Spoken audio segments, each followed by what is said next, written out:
नमस्कार दोस्तों, स्वागत है आपका victorious group of English college में। इस समय हम लोग एलटीजीएसई 2018 के क्वेश्चन पेपर को डिस्कस कर रहे हैं।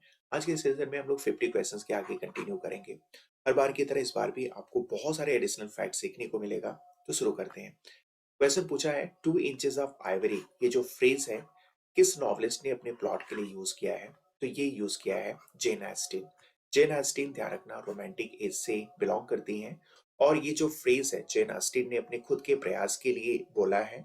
जेन ऑस्टिन पहली रोमांटिक एज की नॉवलिस्ट होती हैं जो महिलाओं के लिए लिखती हैं। महिलाओं के इमोशंस और उनकी फीलिंग्स, कंपल्सन्स को एक्सप्रेस इन्होंने नॉवेल्स के माध्यम से किया है।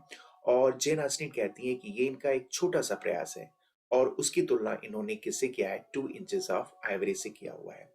और जेन ऑस्टिन महिलाओं की समस्याओं को ध्यान में रखकर 5 नॉवेल्स लिखा हुआ है। और ये नॉवेल्स आपको पता होना चाहिए। सेंस एंड सेंसिबिलिटी लिखा हुआ है, pride and prejudice, Mansfield park, Emma और नॉर्थंगर एबे, ये 5 इनकी नॉवेल्स हैं। वर्जीनिया वुल्फ ये मॉडर्न एज की नॉवेलिस्ट हैं और इनकी एक बहुत ही फेमस नॉवेल है मिसेस डैलवे। ठीक है। और ये जो नॉवेल है स्ट्रीम ऑफ कॉन्शियसनेस टेक्निक पर लिखी गई है। इसके अलावा इनकी एक और नॉवेल है टू द लाइट हाउस। और चार्ल्स डिकेंस ये विक्टोरियन एज से बिलोंग करते हैं। इनको विक्टोरियन एज का रिप्रेजेंटेटिव नॉवलिस्ट कहा जाता है और विक्टोरियन एज का रिप्रेजेंटेटिव पोएट कहा जाता है अल्फ्रेड लॉर्ड टेंसन को। नेक्स्ट क्वेश्चन में पूछा गया है चार्ल्स डिकेंस की एक नॉवेल होती है ग्रेट एक्सपेक्टेशन, जिसको लिखा गया था 1860 और 61 के बीच में। इसमें एक कैरेक्टर होता है फिलिप पिरिप, जिसको शॉर्ट में बोला जाता है पिप। जब ये लंदन गया था तो वहां पे उसका ट्यूटर कौन था, उसको वहां पे टीच कौन कर रहा था? तो ये कर रहा था मैथ्यू पॉकेट। ठीक है, वेरी वेरी इंपॉर्टेंट ये क्वेश्चन है। मैथ्यू पॉकेट कौन था? ये मिस एविंसन, ठीक है, का कजिन होता है। और मिस हेविंसन कौन होती हैं? ये वही महिला होती हैं जिनको शादी वाले दिन इनका फ्यूचर हस्बैंड छोड़ के इनको चला जाता है। इसके बाद इसमें कुछ और भी कैरेक्टर होते हैं जैसे स्टेला। स्टेला, ध्यान रखना, ये एक ब्यूटीफुल गर्ल होती है। इसका यूज मिस हेविंसन करती हैं आदमियों को धोखा देने के लिए। जब स्टेला आदमियों को धोखा देती है तो इससे मिस हेविंसन को बड़ा सुकून मिलता है। क्यों? क्योंकि किसी आदमी ने मिस हेविंसन को भी धोखा दिया था। इसके अलावा मिसेस जो गार्गरी होती हैं जो पिप की सिस्टर होती हैं। नेक्स्ट क्वेश्चन में पूछा गया है हेनरी फील्डिंग की एक वर्क होती है जोसेफ एंड्रयू, ये किस पर पैरोडी की गई है? पैरोडी का मतलब होता है किसी के वर्क को फनी तरीके से लिख देना। ठीक है, किसी के वर्क में कुछ उसके प्लॉट को या उसके कैरेक्टर को इस तरह से बदल देना कि वो हास्यास्पद हो जाए। तो पूछा जा रहा है कि हेनरी फील्डिंग का जो जोसेफ एंड्रयू है ये किस पर पैरोडी की गई है? तो ये पैरोडी की गई है सैमुअल रिचर्डसन की एक नॉवेल होती है पामेला, उस पर पैरोडी की गई है। पामेला, ध्यान रखना, ये लिखी जाती है 1740 में और जोसेफ एंड्रयू ये लिखी जाती है 1742 में। ठीक है। और जोनाथन स्विफ्ट, ध्यान रखना, की एक नॉवेल होती है गुलिवर्स ट्रैवल, ये लिखी जाती है 1726 में। और 2 नॉवेल्स में और आपको याद दिलाऊंगा। एक नॉवेल है, ध्यान रखना, डेनियल डिफो का, ठीक है, रॉबिन्सन क्रूसो। क्रूसो। और एक है, ये यूनिवर्सिटी वेट्स है, जॉन लिली। जॉन लिली का एक वर्क है यूफीज, जिसको यूफीज द एनाटॉमी ऑफ विट इसका पूरा टाइटल है। और इसको लिखा गया है 1613 में। और डेनियल डिफो का रॉबिन्सन क्रूसो ये लिखा गया है 1719 में। और ये बातें मैं इसलिए बता रहा हूँ कि पहली इंग्लिश नॉवेल कौन होती है, इसमें क्रिटिक्स में आपस में मतभेद है। कुछ क्रिटिक तो कहते हैं जॉन लिली का यूफीज, जो कि 1613 में लिखी जाती है, ये पहली इंग्लिश नॉवेल होती है। कुछ तो बोलते हैं डेनियल डिफो का रॉबिन्सन क्रूसो, जो 1719 में लिखी जाती है, ये पहली इंग्लिश नॉवेल है।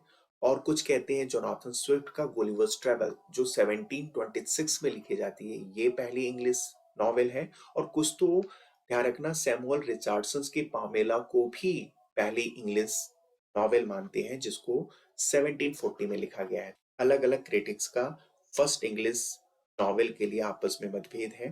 ये आपको ध्यान में रखना है।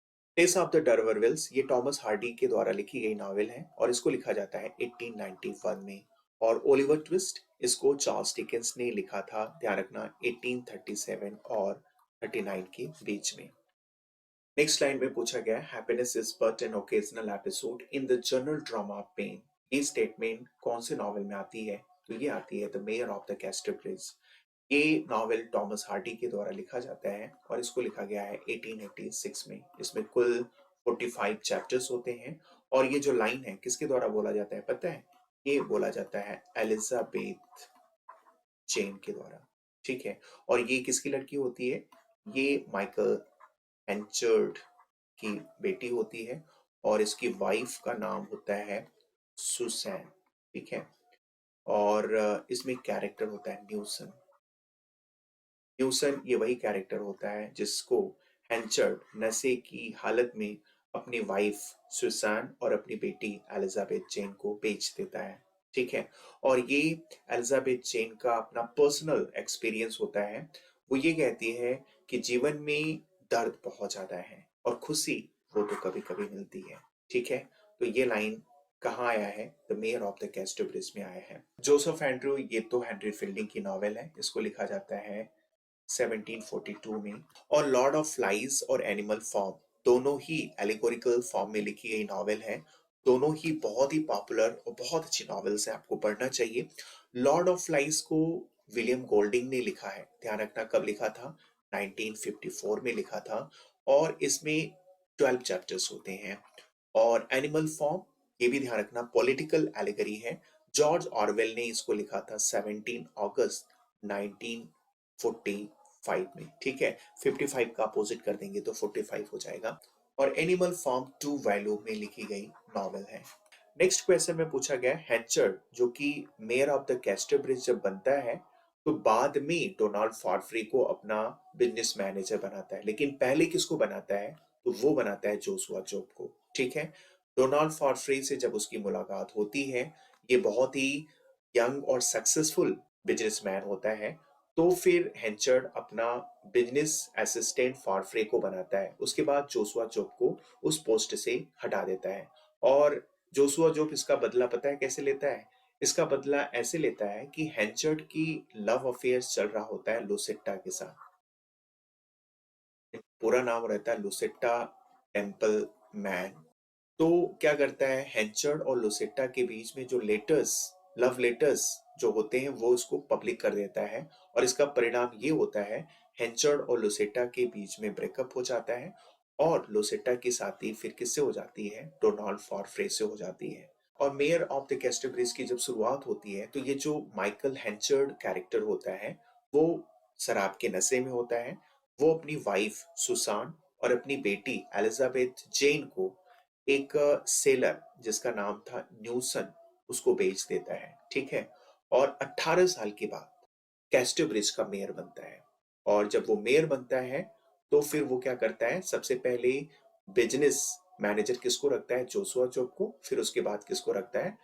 डोनाल्ड फार्फ्रे को। तो पूरी बात समझ में आ गई। और इसके अलावा क्रिस्टोफर कॉनी, नैंस मॉकरीज और सोलोमन लॉन्गवेज ये तीनों ही पेसेंट्स होते हैं, यानी किसान होते हैं। नेक्स्ट क्वेश्चन में पूछा गया Mrs Dalloway describes the event of one day. Option यहाँ पे सी करेक्ट हो जाएगा। मिसेस डैलवे ये वर्जीनिया उल्फ के द्वारा लिखी गई नॉवेल है और इसको लिखा जाता है 1925 में। ठीक है, और मिसेस डैलवे का पूरा नाम होता है मिसेस क्लैरिसा डैलवे।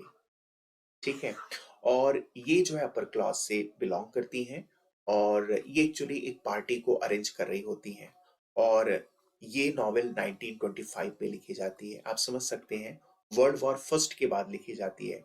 1914 से 1918 के बीच में वर्ल्ड वॉर चलता है और उसके बाद एक डिप्रेशन का माहौल होता है। उसमें लोगों के मन में कैसे और कितने थॉट्स चलते हैं, ये सारी बातें मिसेस डैलवे में बखूबी से दिखाया गया है। ठीक है, और ये जो नॉवेल है स्ट्रीम ऑफ कॉन्शियसनेस टेक्निक पर लिखी गई है। वेरी वेरी इंपॉर्टेंट ये पॉइंट है, ये भी आपको याद रखना है। नेक्स्ट क्वेश्चन में पूछा गया mister Behrman in the last leave is. Option A correct हो जाएगा a never living down stairs. The last leave ध्यान रखना ये शॉर्ट स्टोरी है और ये लिखा जाता है ओ हेनरी के द्वारा। हेनरी, ध्यान रखना, ये पेन नेम होता है और इनका जो रियल नेम होता है विलियम सिडनी पोर्टर होता है। ठीक है। और ये जो शॉर्ट स्टोरी होती है इसकी बैकग्राउंड थोड़े में आप समझ लीजिए। देखो, जॉन्सी और सू ये दोनों आर्टिस्ट होते हैं और एक ही फ्लैट में रह रहे होते हैं। और उस समय इंग्लैंड में निमोनिया बहुत तेज फैला हुआ था। जॉन्सी उससे ग्रसित थी और ये हमेशा खिड़की के बाहर देखा करती थी। एक पाम ट्री था, उसमें बहुत सारे पत्ते थे। वो ये कहती थी कि जिस दिन ये पाम ट्री का अंतिम पत्ता गिरेगा उसी दिन उसकी मृत्यु हो जाएगी। ये बात सू को पसंद नहीं था। और ये जो मिस्टर बेहरमैन है ना, जिस बिल्डिंग में ये लोग रहते थे उसके डाउन स्टेयर में, ठीक है, ये भी रहते थे। और ये बात सू आकर के मिस्टर बेहरमैन को बताता है। और मिस्टर बेहरमैन भी आर्टिस्ट था और ये दोनों भी आर्टिस्ट थे। ठीक है। तो मिस्टर बेहरमैन क्या हुआ था, ये पूरे जीवन भर बहुत कोई अच्छा काम कर नहीं पाए थे, लेकिन इनको ये एक मौका मिलता है। और बारिश भी हो रही थी, बहुत ज़्यादा ठंडी भी था, उसके बावजूद भी ये बाहर जा कर के एक आर्टिफिशियल इस पाम ट्री में इन्होंने एक पत्ते को वहाँ पे कलर्ड किया। और उसके बाद जॉन्सी मॉर्निंग में उठती है और ये देखती है कि जो पत्ता है वो अभी भी है। तो इससे इसको जीवन जीने की एक प्रेरणा मिलती है और इसका जो मूड है वो बदल जाता है, पेसिमिस्ट से ऑप्टिमिस्ट हो जाती है और फिर ये ठीक भी हो जाती है। और इसके अपोजिट में मिस्टर बेहरमैन, इनको निमोनिया हो जाता है और फिर बाद में इनकी डेथ भी हो जाती है। तो एक आर्टिस्ट कैसे दूसरे आर्टिस्ट की जान बचाता है, ये बात द लास्ट लीप में दिखाया गया है। नेक्स्ट क्वेश्चन में पूछा गया है Bennett family pride and prejudice में कहाँ रहती है। वो रहती है लॉन्गबॉर्न स्टेट में। ऑप्शन ए करेक्ट हो जाएगा। लॉन्गबॉर्न, ध्यान रखना, ये जो है इंग्लैंड में रिमोट एरिया में, रूरल एरिया में पड़ता है। वहीं पर ये बेनेट फैमिली रहती है। और एलिजाबेथ बेनेट, ध्यान रखना, प्राइड एंड प्रेजुडिस की प्रोटैगनिस्ट होती हैं। और प्राइड एंड प्रेजुडिस ये कब पब्लिश किया गया था, तो ये भी आपको पता होना चाहिए। ये पब्लिश किया गया था 1813 में। ठीक है। और एलिजाबेथ बेनेट और डार्सी, ये दो इंपॉर्टेंट कैरेक्टर होते हैं। और इसका नाम प्राइड एंड प्रेजुडिस तो बाद में पड़ा, पहला इसका जो नाम था वो फर्स्ट इंप्रेशन था, फिर बाद में प्राइड एंड प्रेजुडिस पड़ा। प्राइड किसमें था, डार्सी में था। प्रेजुडिस यानी पूर्वाग्रह किसमें था, ये था एलिजाबेथ बेनेट में। और ये दोनों ही कमी थी। जब डार्सी का प्राइड खत्म हुआ और एलिजाबेथ बेनेट का प्रेजुडिस खत्म हुआ, तभी इन दोनों के बीच में अफेक्शन और फिर बाद में इनकी शादी हो पाती है। तो इसलिए जो प्राइड एंड प्रेजुडिस टाइटल है वो बहुत ही अप्रोप्रिएट है। नेक्स्ट क्वेश्चन में पूछा गया है हेमिंग्वे की एक नॉवेल होती है the old man and the sea. इसमें ओल्ड मैन का नाम क्या होता है, तो उसका नाम होता है Santiago. The old man and the sea Hemingway की मास्टरपीस होती है और इसको लिखा गया था 1952 में। और इस नॉवेल को पुलिट्जर प्राइज मिला था 1953 में। और इसको नोबेल प्राइज मिला था 1954 में। वेरी वेरी इंपॉर्टेंट ये पॉइंट है, ये आपको ध्यान में रखना है। और हेमिंग्वे के ही कॉन्टेम्परेरी होते हैं फॉकनर। और फॉकनर को ध्यान रखना, नोबेल प्राइज मिला था 1949 में। ठीक है, फॉकनर को नोबेल प्राइज मिला था 1949 में और हेमिंग्वे को ध्यान रखना नोबेल प्राइज मिला था 1954 में, वो भी किसके लिए, ओल्ड मैन एंड द सी के लिए। ठीक है। सेबेस्टियन ये कैरेक्टर 12th नाइट में आता है, वाइला का ब्रदर होता है। और एंटोनियो ये विलियम शेक्सपियर के कई प्ले में आता है। एक तो 12th नाइट में ये कैप्टन होता है, मर्चेंट ऑफ वेनिस में भी एंटोनियो आता है।